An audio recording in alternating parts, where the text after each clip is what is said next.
We are all on a journey. No matter if you have been a pagan for a lifetime or watching this video because you are curious, we are on a journey together. This is an update of a previous video that I had made.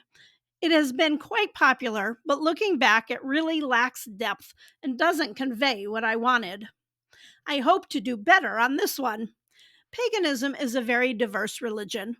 This video is going to look at some of the many pagan pasts you may identify with, including being an eclectic pagan, and hopefully will give you a feel for each one. As with everything in paganism, be respectful. Approach paganism with sensitivity and humility. Paganism is the religions that are practiced during or were practiced that were during the pre-Christian era by indigenous peoples. Many of these pantheons were brought back to life after Christianity killed them by today's modern or neo-pagans. Some have survived in subtle ways and examples throughout our culture. Things like Christmas trees and Easter eggs have pagan origins. Some pagan religions never were truly stamped out, such as the persistent and varied Native American practices. Pagans are united by many common traits. Most, but not all, of these occur in various belief systems. Polytheism, a belief in many gods and goddesses. Nature worship, the belief that animals, plants, and matter such as rocks have a spiritual essence. Cycles in time based on the moon or sun. Ancestors that we honor and who guide us. Spiritual beings such as the Fae. We have no dogma or core set of beliefs that we hold to be true, and thus we are free to think and explore. If you are wondering who the hell I am, I'm Amy, founder of Celebrate Pagan Holidays. I have ancient Roman, Native American, and Celtic ancestry and was raised in a strange mix of paganism and Catholicism. Growing up in rural Kentucky, I developed a deep relationship with nature. I have been a science teacher and environmental educator for the past 30 plus years. My experiences as a wildlife rehabilitator and organic farmer are wrapped into my life as an eclectic pagan and green witch.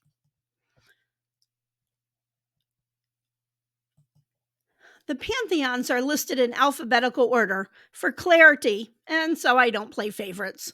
I have several playlists for different pagan paths that you can check out in the description to learn more about the mentioned deities. The Celts had a flourishing society made up of loosely aligned tribes, and their deities reflect a strong belief in the natural world. They lived in Western Europe from roughly 500 BCE and 500 CE, or AD, and their traditions were kept alive, particularly in Ireland and Great Britain. Personally, I think it's important to understand how our ancestors lived and to honor them. Ancient Celts believed that their ancestors' spirits could influence the living's fortune and well being.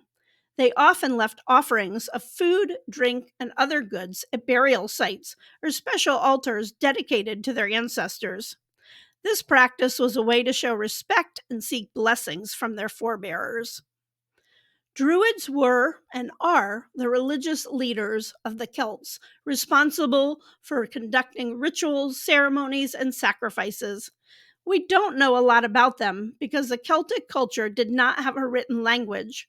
However, we do have a rich archaeological history. Another common thing among pagans is the goddesses, and that spiritual leaders, like the Druids, were and are women. Deities such as Cernunnos had characteristics of animals like the stag. The best way to connect with him is to get outside in nature and just experience the plants and animals around you. Rivers are deeply symbolic of the goddess Danu, reflecting her role as a Celtic mother goddess and a source of life. Many rivers were named after her, including the Danube, and they are often seen as physical manifestations of her life. We celebrate her on January 18th. This is the altar I created last year to honor her. I used white and green candles, blue cloth, and a pitcher of moon water. I placed water-related crystals on the altar and used a flowering primrose plant. If I was doing it in springtime, I would pick some wildflowers for an offering. Archeo is the Celtic bear goddess. She is strong and enduring and one of my favorite deities because she protects wild animals in the natural world. She is the goddess of wildlife, transformation, and abundance, and can shapeshift into a bear.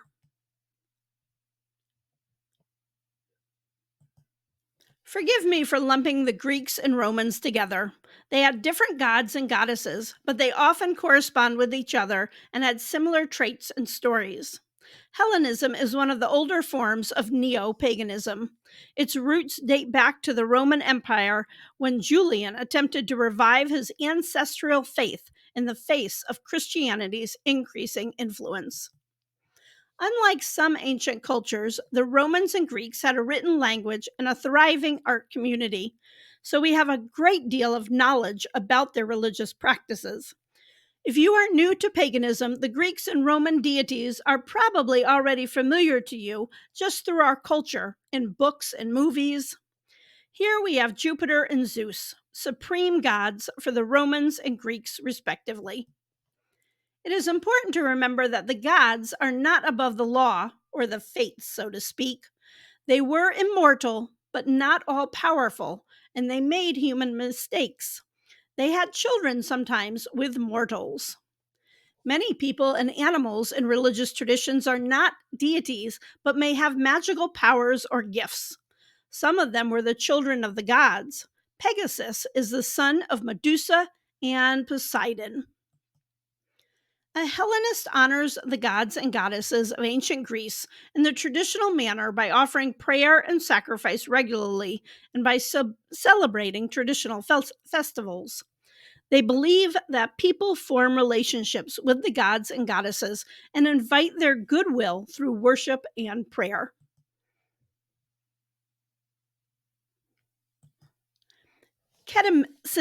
Chemeticism follows the ancient Egyptian culture, which has fascinated us for thousands of years with its magnificent architecture, art, and spiritual practices.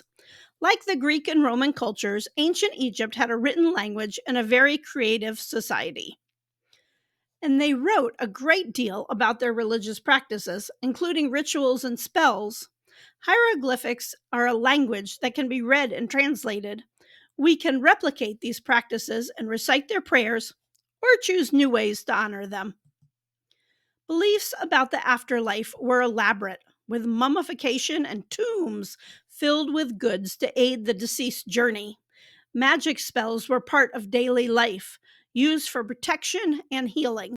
Festivals and celebrations were communal, involving processions, feasts, and music, which allowed people to connect with the divine. The religion evolved over time, adapting to new influences while maintaining its core principles. The ancient Egyptian religion is multifaceted, with a pantheon of gods and goddesses who had distinct roles and attributes. Each deity could be depicted with human and animal features, symbolizing their powers. There was also intense drama with siblings, alternating between murdering each other and marrying each other. The deities are quite passionate and complex individuals. So, no, I should not play favorites, but Bastet or Bast is one of my favorites. We often think of her as the cat goddess. She was a goddess of fertility, motherhood, and the protector of the home. Women and children are her domain, and she is thought to have the ability to protect both from disease and illness. This is my Bastet altar.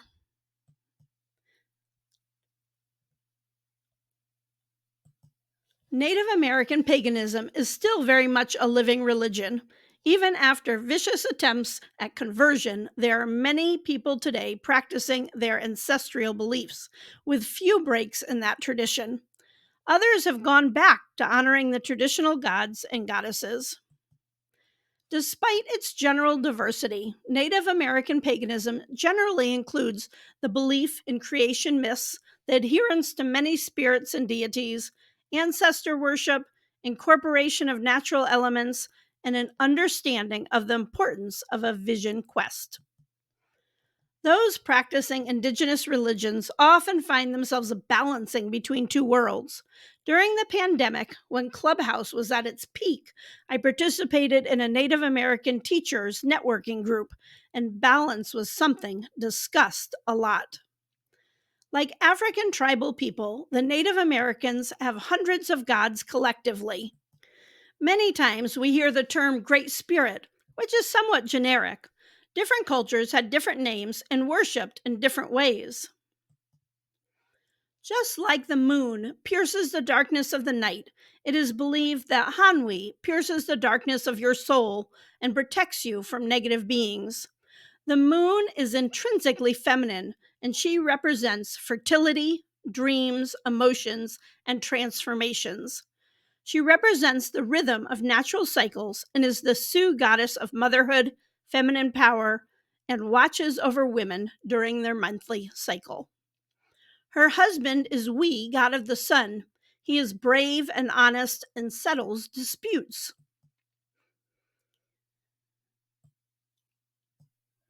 Norse paganism is very well known and honors the gods and goddesses of Scandinavia. It is commonly referred to as the Viking period, although it does extend beyond that. My cousin Eric is a Norse pagan and has written our beginner's guide to becoming a Norse pagan. There is a growing interest in Nordic religions. In fact, the Old Norse religion is going through a major revival. Norse paganism is open to anyone who believes in their deities and practices. Here is Odin, the Allfather, the Norse god of wisdom, death, war, and sorcery. This is my altar to him. As I've said, I'm a big altar person for my worship. One of the distinctive traits of the Norse religion is that their gods are very human. They have superhuman skills and gifts, such as Thor's hammer, but they can also feel pain and they can die. Thor is a great example, a god of the common people. He is often funny and makes huge blunders. He is relatable. Slavic neo-paganism and Radnavary are undergoing a massive resurgence in Eastern Europe, Russia, and around the world. It has survived as a folk religion or a conscious double belief system since they were conquered by early Christians. Now many groups are expanding and teaching traditional beliefs. Sol is a Baltic sun goddess who rides across the sky in a chariot or boat. She is married to Menu, the moon. Sol celebrated for her nurturing light and her role in the natural cycles. She is the patroness of the disenfranchised, especially orphans. Radnavary, also known as the Slavic native faith, has many deities. Rad is the main deity. Dazbog is a sun god. His name can translate to the god of giving, which may suggest that he was attributed to abundance. His spirit animal is the wolf. Wolves are a symbol of bravery and loyalty.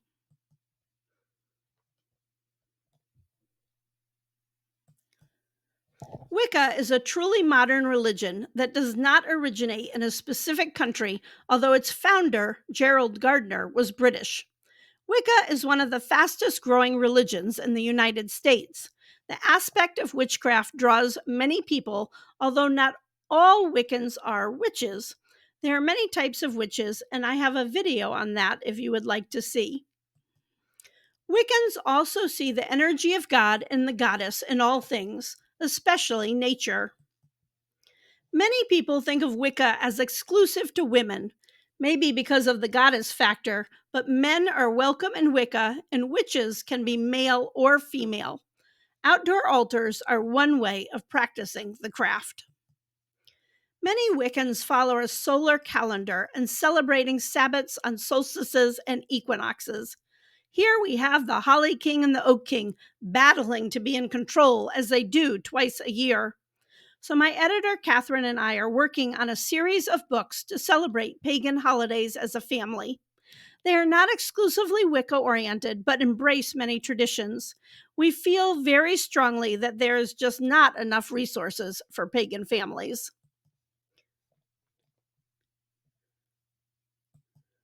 Today, the Yoruba live in what is present-day Nigeria, Benin, and Togo in Africa's west coast. Many descendants of the Yoruba live in the Caribbean, Brazil, and the United States. There are a lot of folk traditions that have survived the repression of African American culture, igniting a resurgence of traditional pagan practices. Like Native American cultures, African Americans are very diverse. Many are Christians, but some are looking more towards their ancestors. Yemaya, a moon goddess governing providence, luck, water, and fertility. She is symbolized by the fish, the color blue, and the crescent moon. Yemaya is often portrayed as a beautiful mermaid. Motherly and protective, she watches out for fishermen at sea. It is said that humans were created when her water broke and created the rivers and human life. The goddess Yemaya was brought from Africa to the Americas during the slave trade. She was worshipped and kept alive during this horrific time in history, and today flourishes in many cultures. She has also been merged into Catholicism and is celebrated on February 2nd as part of Our Lady of Candelaria in Brazil. The Umbanda in Brazil celebrate Yemaya by having rituals in the water. Devotees of her gather at the shores of the ocean or near rivers to honor this powerful goddess. They offer fruits, flowers, and other objects associated with her to the water, seeking her blessings and protection for the upcoming year. Yemaya's counterpart, Orisha Oko, is the Yoruba god of agriculture, fertility, and law. Orisha is a Yoruba word that means God or higher entity. He is especially revered by the people in the western region of Africa, as well as the Caribbean and Brazil. Oko is celebrated on March 22nd, and Monday is a day to honor him. Farmers bring their produce to Oko for blessing before selling it at market. When each crop is planted, they give thanks by offering sacrifices for their crops. Bees are his messengers and spirit animals. He is symbolized by the honeybee and is seen as a hard worker and one who cares about his community. Honey is a perfect offering for him. However, if none of these pagan traditions seem to fit you, you aren't alone. That's where eclectic paganism comes in, drawing from various traditions, practices, and identities to create a system of worship that works for you, the individual. Eclectic paganism is a personal religion, and so no two eclectic pagans are the same. And that's the point. You combine aspects of many pagan religions to meet your desired spiritual goals. That doesn't mean you are antisocial and want to practice alone, unless, like me, you have some overriding hermit tendency. Being eclectic can give you the freedom to participate in many types of rituals or just hang out with friends across the pagan spectrum. This is the lake near my home, and lately I have been spending a lot of time looking at the water and thinking and acknowledging the deities of water from several pantheons. I'm grateful for this source of life, and I'm doing things to educate people about preserving clean water habitats. Respecting the environment is an important part of my pagan path. In another video, I will talk about how to become a pagan and the pagan population growth, and I will keep making individual deity videos so you can learn more about them. Keep watching my community page and voting. It has been a great benefit to me to get your feedback. Please like and subscribe. Thanks for watching, and have a very witchy day.